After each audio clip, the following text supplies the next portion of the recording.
G'day and welcome to episode 9 in the Offshore series east of Moreton. I'm afraid this is going to be another fairly short video, just covering a few of the marks between Round Patch and Deep Tempest and the area around Deep Tempest itself. And there's certainly a lot of structure on the bottom in this area that isn't marked, so this is an area that you should spend a lot of time just sounding around and finding your own marks, because there's a million of them out there just waiting to be found. And let's look at the ones we know anyway.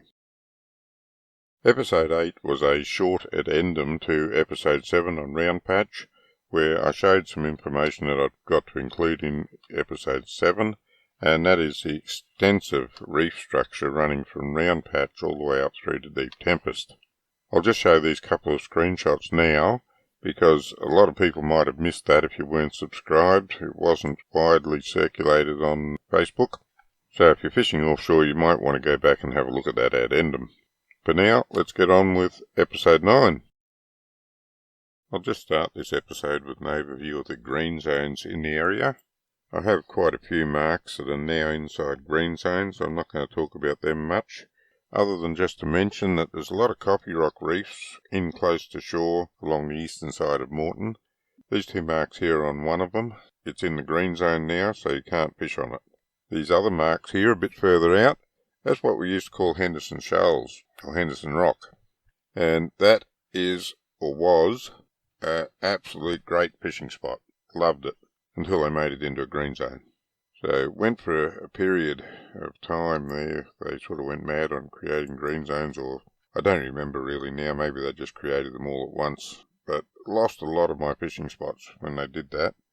Found some more spots since then. So there's plenty of spots still out there.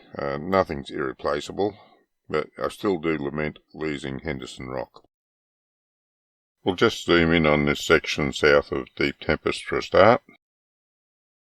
Now these first few marks here are sort of in that area between Round Patch and Deep Tempest that I spoke about in the addendum. I haven't fished this area here or around Deep Tempest since I had Wave Dancer. Previous boat I had after Wave Dancer wasn't really big enough to make the trip. Well, it probably was on a good day. It would have been on a good day, but I just never made the trip up there in that boat. And since I've had Sea Venture, I haven't made the trip either. Although it is on my bucket list, I will be going up there soon. I hope. I've been saying that for a year, but planning to head back there soon. Anyway, I'll just let these marks play through and I'll talk a little bit more about the area at the end. I'm just flashing up an overlay of the bathymetry on the bottom here. As you can see, there's a lot of structure down there and very little of it is actually marked. So having a sound around and finding your own marks is certainly worthwhile in this area. There's a lot of potential to find fish and structure just anywhere in this whole area between Round Patch and Deep Tempest. And just by way of scale, that is the distance between two of the marks, the two extreme marks on the east and west. Just to give you an idea how much ground you got to cover there when you're scanning and looking for this structure and the fish on the bottom. Now I'll just let these marks here run through. They're pretty much all off the internet, although they are in the area that I used to fish. The only boat that I've ever fished this area in that had a GPS was Wave Dancer.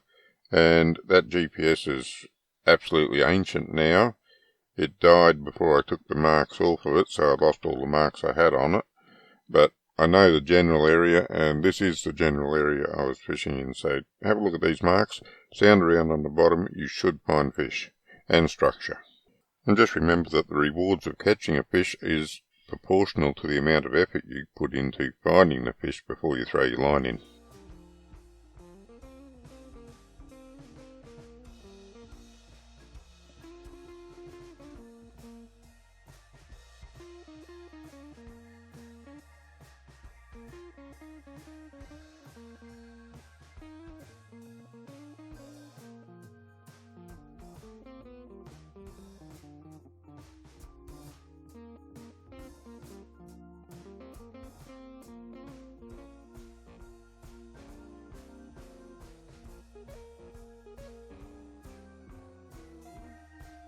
And just to show you what a productive area this can be, I'll flash up the bathymetry over these marks again.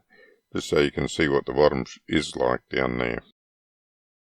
And putting up the bathymetry with the marks on it again, the awful huge Navionics icons, just so you can see how it all fits together with the marks in my fish tracks program. And finally, just look at all these areas that have structure on the bottom and are bound to be holding fish at times and don't have any marks on them. Just goes to show what a huge area it is out there, and if fishermen do have marks on these, they're not sharing them, so have a look around and find your own marks. Well, this has been another short video, but I'm going to have to cut it off there. I just don't have the time at the moment to go into long videos again. I'm almost finished all the projects I had on my boat and just about have it ready to go back in the water, so that will free up the time that I was spending on that, although I still have work and my commitments to getting fish tracks released, so that is eating up a big chunk of time which I would have otherwise spent making videos. Anyway, that's all winding down a bit now, so in the next couple of weeks videos should get back to normal. We'll see how it goes. Thanks for taking the time to watch this video. I hope it's encouraged you to have a good look around this area because there's a lot of structure out there that just doesn't have marks on it. As soon as I can get out there with the new equipment on the boat, I will be taking some screenshots and doing some proper bathymetry maps of this area. But that's been delayed because I was told I was going to get the new equipment, the MFD that I need, early in September.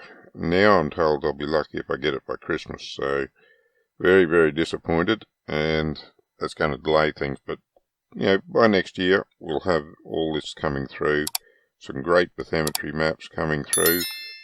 Just got to figure out how I'm going to present them. But anyway, that's my problem. It will be solved. Until then, good fishing.